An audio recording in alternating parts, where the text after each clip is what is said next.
फर्जीबाड़ी के, धांधलेबाजी के, झूठ बोलकर तमाम रिश्ते कायम करने वाले कि आपने अब तक तमाम जो कहानियां हैं, जो दास्तानें हैं सुनी होंगी, लेकिन इस बार जो दास्तान है दरअसल बहुत हैरान हैरान कर देने वाली है, हैरत अंगेज है। कैसे एक पांचवी पास, मात्र पांचवी पास अनपढ़ व्यक्ति ने, जो बस कंडक्टर होता है, उसने अपनी पहली बीवी को तलाक दिया। उसके बाद शादी करने के इरादे से मैट्रिमोनियल साइट पर एक बहुत लंबी चौड़ी अच्छी प्रॉपर्टी डीलर बनकर एक प्रोफाइल बनाई। उसके द्वारा उनको एक एसडीएम से मुलाकात होती है, दोनों के नंबर शेयरिंग होती है, उसके बाद दोनों में दोस्ती होती है, बाकायदा प्यार होता है। उसके बाद जो एसडीएम महिला है अपने परिजनों के खिलाफ जाकर इस पांचवी पास बस कंडक्टर, जो उनके सामने अपने आप को खुद को एक बहुत बड़ा प्रॉपर्टी डीलर बता रहा था, उससे मंदिर में जाकर शादी करती हैं। उसके बाद ये जो लगातार उनसे पैसे की मांग करता है, फिर धीरे धीरे इनके संबंध खराब होने लगते हैं। उस दौरान इसकी एक लड़की के साथ और तस्वीर वायरल होती है और धीरे धीरे इनके बीच मनमुटाव शुरू हो जाता है। ये लगातार एसडीएम पत्नी से पैसे की मांग कर रहा था, उनके सरकारी आवास में उनके साथ रहता था। धीरे धीरे इनका मनमुटाव बढ़ जाता है। एक दिन ये तकिए से दम घोटकर अपनी पत्नी यानी जो एसडीएम है उनको मौत की नींद सुला देता है और तुरंत मौत के पूरे 5-6 घंटे के बाद उनको बीमार बताकर सरकारी अस्पताल में ये सोचकर कि मैं जो कातिल हूं वो कहीं किसी तरह बच जाऊं, इनको बीमार दिखाकर उनको मौत इनकी घोषित कर दी जाए जिससे मेरा पूरा बचाव हो सके, सीधे उनको अस्पताल ले जाता है। लेकिन डॉक्टर की टीम पहली नजर में ही पहचान लेती है कि इनका कत्ल किया गया है। बताते हैं कि इस महिला की तो मृत्यु हो चुकी होती है फौरन, चूंकि मामला काफी हाई प्रोफाइल होता है, लिहाजा डॉक्टरों की टीम द्वारा फौरन पुलिस कप्तान को फोन किया जाता है। पुलिस जब ये घटना सुनती है तो उनके हाथ पांव फूल जाते हैं। फौरन पुलिस की टीम घटनास्थल यानी कि अस्पताल की ओर दौड़ती है। उसके बाद पुलिस कड़ी से कड़ी जोड़ती है, बहुत मेहनत से, शिद्दत से, चूंकि मामला काफी हाई प्रोफाइल था, शिद्दत से कड़ी जोड़ती है और इस जो पति है इसी को कत्ल के जुर्म में गिरफ्तार कर लेती है। उसके बाद तमाम जो खुलासे होते हैं दरअसल हैरत अंगेज होते हैं, हैरान कर देने वाले होते हैं। नमस्कार, मैं हूं शकील कादरी। आज की जो घटना मैं लेकर आया हूं दरअसल ये बहुत सनसनीखेज है, हैरत अंगेज घटना है। दरअसल ये घटना है मध्य प्रदेश की और मध्य प्रदेश में एक जगह है डिडौरी।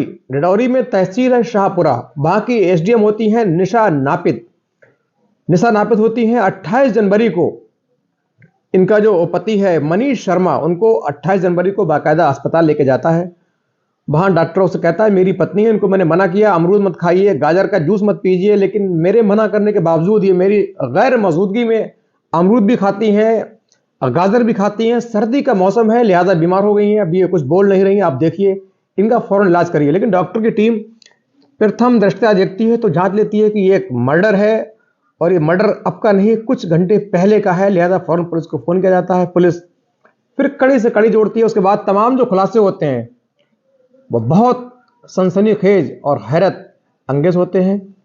दरअसल ये जो बस कंडक्टर है ये 5वीं पास था और ये इसकी एक महिला से शादी हुई, लेकिन शादी इसकी मात्र 6 महीने तक चलती है।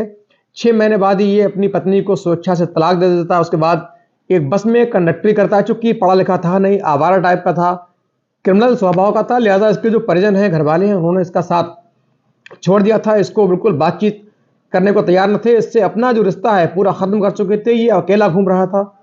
अब इसने एक प्लान बनाया कि मैं शादी करूं तो कैसे करूं। इसको शादी करनी थी, अच्छी लड़की से शादी करनी थी जहां दौलत मिल सके, जहां इसको प्रतिष्ठा मिले, दौलत मिले और बहुत ज्यादा इसका मान सम्मान हो। लिहाजा इसने अपने दोस्त को अपनी परेशानी बताई। दोस्त ने कहा क्यों ना तुम एक मैट्रिमोनियल साइट पर जाकर अपनी प्रोफाइल क्रिएट करते हो, क्योंकि वहां इस वक्त सैकड़ों ऐसी साइटें हैं जहां पर शादी के अच्छे अच्छे प्रपोजल रिश्ते मिल जाते हैं। लिहाजा इसने भी शादी के लिए एक मैट्रिमोनियल साइट पर अपनी प्रोफाइल क्रिएट कराई और उसमें अपने आप को खुद को एक प्रॉपर्टी डीलर बताया, बहुत बड़ा आदमी बताया। अच्छे अच्छे फोटो, अच्छी मॉल के, अच्छे अच्छे रेस्तरां के फोटो खींचकर, झीलों के फोटो, हिल के फोटो इसने उस प्रोफाइल में ऐड किए, जिससे सामने वाले को लगे कि हाँ ये व्यक्ति कोई कमाल का है, कोई हाई अच्छी खासी पर्सनालिटी है। और इसी दौरान जो एक एसडीएम होती है निशा नापित, मैं आपको बता दूं चूंकि जो निशा नापित है ये परिवार में बड़ी थी और बहुत ज़्यादा परिवार का ख्याल रखने वाली थी। उन्होंने पढ़ाई की, पढ़ाई में तेज थी। इनका जो जन्म है उड़ीसा में हुआ था। लिहाजा ये पढ़ाई में बहुत शुरू से ही होशियार थी, होनहार थी। इन्होंने सोचा था कि मैं अफसर बनूंगी ताकि अपने जो परिवार है, अपने जो भाई बहन है, इनका सही से देखभाल कर सकूं। लिहाजा इन्होंने पढ़ाई करने के बाद ये बनती हैं नायब तहसीलदार, उसके बाद बनती है तहसीलदार, उसके बाद सीधा इनका विभागीय प्रमोशन होता है, ये बन जाती हैं एसडीएम। लेकिन उन्होंने परिवार के बोझ के तले पहले अपने जो माता पिता हैं उनकी ज़िंदगी संवारी, जो बाकी बहनें उनकी शादी की, उनका पढ़ाई का पूरा खर्चा उठाया। इस दौरान इनकी जो उम्र है काफ़ी बढ़ चुकी थी, लगभग 45 ईयर की इनकी उम्र हो चली थी। परिवार की जिम्मेदारियों को चलते इन्होंने शादी नहीं की, इनकी उम्र काफ़ी निकल चुकी थी। लिहाजा अब जो उम्र का ये पड़ाव होता है, इंसान को लगता है कि मेरा भी कोई जीवन साथी होना चाहिए, ऐसा इंसान होना चाहिए जिससे मैं अपनी फीलिंग अपनी बयां कर सकूं, व्यक्त कर सकूं, उसके साथ अपनी जो दुख दर्द है बांट सकूं। उनको ज़रूरत लगी तो उन्होंने बाकायदा एक मैट्रिमोनियल साइट पर अपनी प्रोफाइल क्रिएट की। इधर जो बस कंडक्टर है मनीष शर्मा, इसने भी उसी साइट पर एक अपनी प्रोफाइल क्रिएट की थी। दोनों की प्रोफाइल के जरिए इनके नंबर का आदान प्रदान हुआ, नंबर की शेयरिंग हुई, दोनों में बातचीत शुरू हो जाती है। इधर जो मनीष शर्मा है अपने आप को लगातार ऊंचा एक बिजनेसमैन, बड़ा प्रॉपर्टी डीलर बता रहा था, स्टाइल में बात कर रहा था। चूंकि फ्रॉड था, स्टाइल इसको आते थे। जो एसडीएम है उन्होंने बहुत ज़्यादा वेरिफिकेशन किए बिना इस पर पूरा ट्रस्ट किया। इनके धीरे धीरे इन दोनों में दोस्ती हो जाती है, उसके बाद धीरे धीरे इन दोनों में प्यार भी हो जाता है। अब दोनों को चूंकि शादी करनी थी, लेकिन जो निशा नापित एसडीएम है, इनकी बहन थी जो काफ़ी हद तक इनके बहुत करीब थी और इनमें हर तरीके की बातचीत शेयरिंग होती थी, एक दूसरे से सलाह मशवरा किया करते थे। लिहाजा उन्होंने फ़ौरन अपनी बहन से कहा कि ये लड़का है, ऐसे घर का है, मैं इससे शादी करना चाहती हूँ, मैं इससे प्यार करती हूँ। तो बहन ने कहा कि तुम मुझे कुछ वक्त दो, समय दो, मैं इसके बारे में पूरा जांच लूँ, पड़ताल कर लूँ, उसके बाद शौक से तुम शादी करना, तुम्हें शादी करने को कोई मना नहीं कर रहा। लेकिन जो एसडीएम थी उनको इतना जल्दी थी, चूंकि इस ठग ने, मनीष शर्मा उनका जो पति इस वक्त था, उसने इनको झांसे में ले लिया था और बहुत जल्दी शादी करने का दबाव बना रहा था। लिहाजा दोनों ने परिजनों के बताए बिना चुपचाप मंदिर में जाकर शादी कर ली। चूंकि इस मनीष शर्मा के परिवार में तो कोई था नहीं, सारे इससे मतलब तोड़ चुके थे, लेकिन जो एसडीएम निशा नापित थी उनके पूरे परिजन थे। लिहाजा उन्होंने बाकायदा किसी परिजन को बताया नहीं, चुपचाप मंदिर में जाकर शादी कर ली। शादी करने के बाद फोटो उन्होंने जब परिवार को दिए तो उनको पता चला कि हाँ बाकी इनकी शादी हो चुकी है। लेकिन चूंकि अब शादी हो चुकी थी, कुछ होने वाला था नहीं, लिहाजा जो परिजन है वो चुप रहते हैं। उसके बाद दोनों एक साथ रहते हैं। जो एसडीएम का सरकारी बंगला होता है, उस बंगले में जो मनीष शर्मा आकर रहता है, आराम से ठाट बाट से रहता है, रौब गाड़ता है, जो कर्मचारी है उन पर रौब चलाता है। चूंकि एसडीएम का पति था, रौब तो बनता है।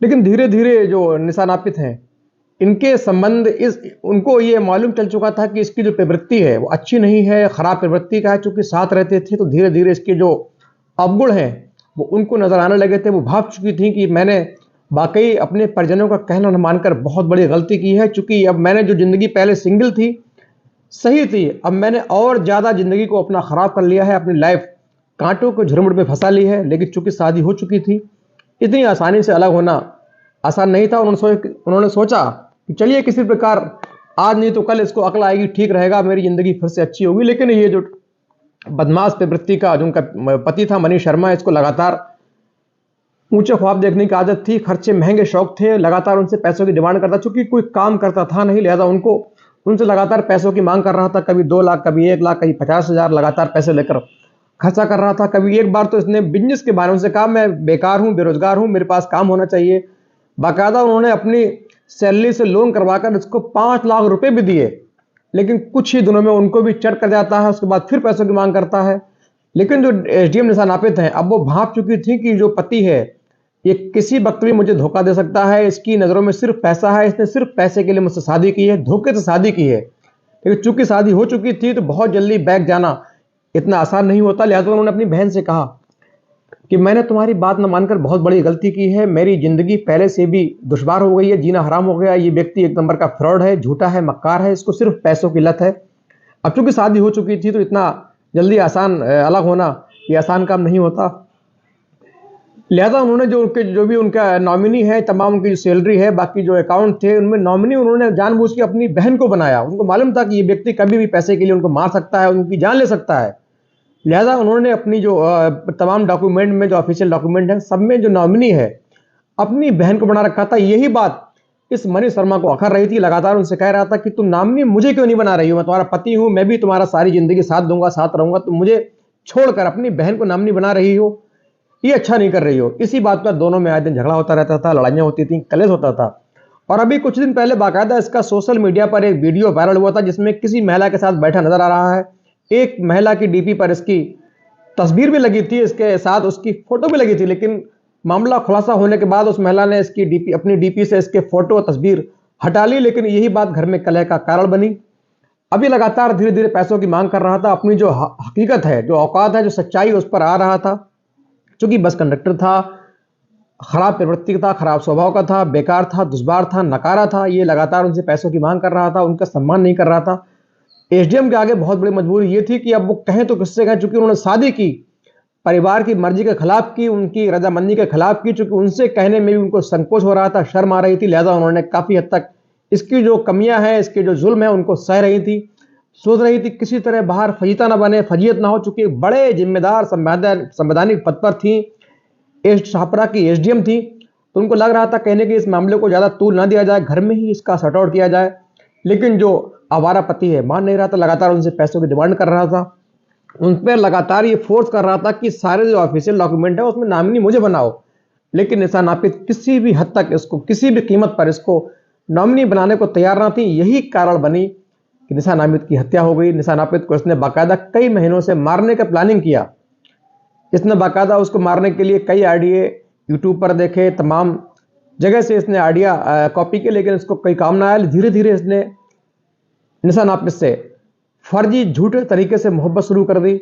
उनको लगा कि मैं, हाँ, ये मैं हो सकता है अच्छा हो जाए। ये दिखाना चाह रहा था कि मैं तुम्हारी ज़िंदगी में सबसे कीमती हूँ, तुम्हारे लिए बेस्ट हूँ और तुम्हारे लिए आखिरी सांस तक तुम्हारे साथ रहूँगा, जिससे किसी तरह निशा नापित जो एसडीएम साहिबा हैं वो दिल पिघलकर अपना फैसला बदलकर इसको नॉमिनी घोषित कर दें। लेकिन फिर भी निशा नापित एक बार गलती कर चुकी थी, शादी करके दोबारा गलती करना नहीं चाह रही थी। उनको मालूम था कि ये व्यक्ति मेरी जान ले लेगा, पैसा जाते ही मेरी जान लेकर, इस पैसे के लिए मेरी जान ले लेगा, मुझको कभी मार सकता है। और इसका जिक्र बाकायदा उन्होंने अपनी बहन से भी किया।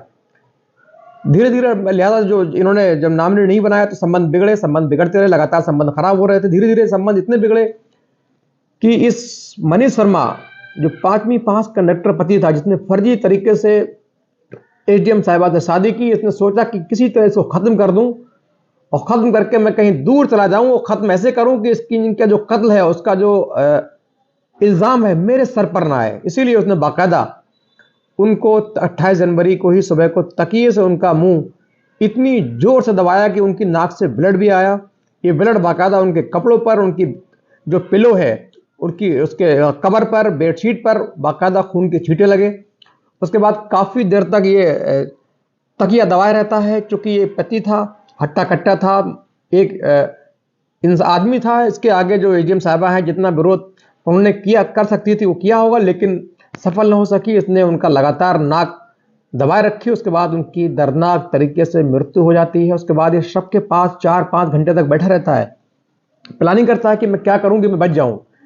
इसके लिए उनके जो कपड़े हैं वो सारे निकाल कर फेंक दिए और जो गंदे कपड़े होते हैं उनको निकालकर वॉशिंग मशीन में धोता है। ब्लड के जो निशान है वो छुटाता है, लेकिन जो पिलो है, बेडशीट है, उससे निशान नहीं जा रहे थे। उनको बाकायदा इसने या तो भूला होगा या जल्दबाजी में, हड़बड़ाहट में भूल गया होगा निकालना। वो दोनों कपड़े जो है वॉशिंग मशीन में रह जाते हैं, उनमें बाकायदा ब्लड के हल्के हल्के निशान नजर आ रहे थे। लेकिन उसके बाद ये बैठा रहा। बैठने के बाद ये सीधे चाल के तहत, प्लानिंग के तहत एसडीएम साहिबा को, उनकी डेड बॉडी को बीमार बताकर सीधे कार से अस्पताल ले जाता है। उनसे कहता है, डॉक्टर साहब मेरी पत्नी है, एसडीएम है, आप जल्दी से इलाज शुरू कीजिए, इनकी तबीयत बहुत ख़राब है। मैंने इनको मना किया, अमरूद खाने को मना किया, चूँकि बहुत सर्दी का महीना है, फिर भी ये अमरूद खाती हैं, मेरी बात नहीं मानती हैं, गाजर का जूस पीती हैं।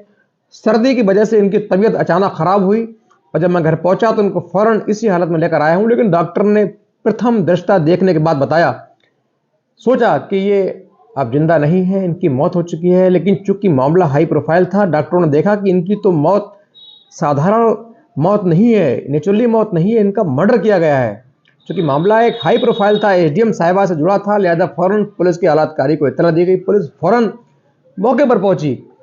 उसके बाद फॉरेंसिक टीम, तमाम अधिकारी वहां पहुंचते हैं, पूरी टीम घर पहुंचती है, जांच करती है। लेकिन जब क्लू मिलते हैं, धीरे धीरे शुरुआत करती है, तो सारे जो हत्या के इल्ज़ाम होते हैं, जो निशान होते हैं, सारे इस बात की गवाही देते हैं कि कहीं न कहीं हत्या का जिम्मेदार है इनका पति है। इसी तरह जो फॉरेंसिक टीम होती है, जब वो वॉशिंग मशीन चेक कर रही थी तो उसको वॉशिंग मशीन में पिलो और बेडशीट मिल जाती है जिसमें बाकायदा ब्लड के खून, जिस वक्त उसने जोर से नाक दबाई तो अंदर सांस नस फटने से उनका जो ब्लड है बाहर निकला था, खून का फव्वारा छूटा था, उसके जो निशान मिल जाते हैं। उसके बाद पुलिस अपने तरीके से, पुलिस चूंकि इतनी समझदार होती है, वो काफ़ी हद तक समझ जाती है कि हत्या किस तरीके से कैसे की गई होगी। उसके बाद पुलिस ने अपने तरीके से पूछताछ की। शुरू में ये मना करता रहा, बहुत नाटक करता रहा, ढिंढोरा पीटता रहा, पुलिस को गुमराह करता रहा, लेकिन पुलिस चूंकि मामला हाई प्रोफाइल था, तमाम आसपास के आला अधिकारी हैं उन तक इसकी घटना की खबर पहुंची, जो मुख्यमंत्री, मध्य प्रदेश के मुख्यमंत्री तक इसकी सूचना पहुंची। उसके बाद सख्ती से इससे पूछताछ की जाती है। उसके बाद ये अपना गुनाह कबूल कर लेता है। ये पुलिस की सख्ती के आगे टूट जाता है। पुलिस जब अपनी सख्ती इस्तेमाल करती है तो ये टूट जाता है। पूरी जो घटना है जो मैंने आपको बताई, इस सिलसिलेवार तरीके से पुलिस के सामने बयां कर देता है, जिसको सुनने के बाद पुलिस अधिकारियों की भी दांत, जो उनके होश हैं, वो उड़ जाते हैं। और इस घटना से बहुत बड़ा सवाल ये पैदा होता है कि एक आम आदमी, एक अनपढ़ व्यक्ति, जो गांव का व्यक्ति, सीधा साधा व्यक्ति घटना ऐसे धोखे का शिकार हो जाए तो समझ आता है, लेकिन एसडीएम जैसी महत्वपूर्ण पद पर तैनात उच्च शिक्षित महिला एक अनपढ़ व्यक्ति एक बस कंडक्टर के जाल में कैसे फंसी और फंसने के बाद घर वालों के खिलाफ जाकर शादी की, उसके बाद जो नतीजा है वो आपके हमारे सबके सामने चलाता है। फिलहाल पुलिस ने इस कातिल पति को गिरफ्तार करके सीधे संगीन धाराओं में जेल भेज दिया। बाकी इसमें कौन कौन शामिल हो सकता है, तमाम तरीके से पुलिस अपने तरीके से जांच कर रही है। लेकिन बहुत बड़ा सवाल यह है कि एक एसडीएम साहिबा का इस तरीके से धोखे में आना, झांसे में फंसना, अनपढ़ व्यक्ति के झांसे में फंसना, उनसे परिवारजनों के खिलाफ जाके शादी करना, निश्चित तौर पर यह बहुत संगीन मामला है और बहुत बड़ी एक गलती हुई थी एसडीएम निशा नापित द्वारा।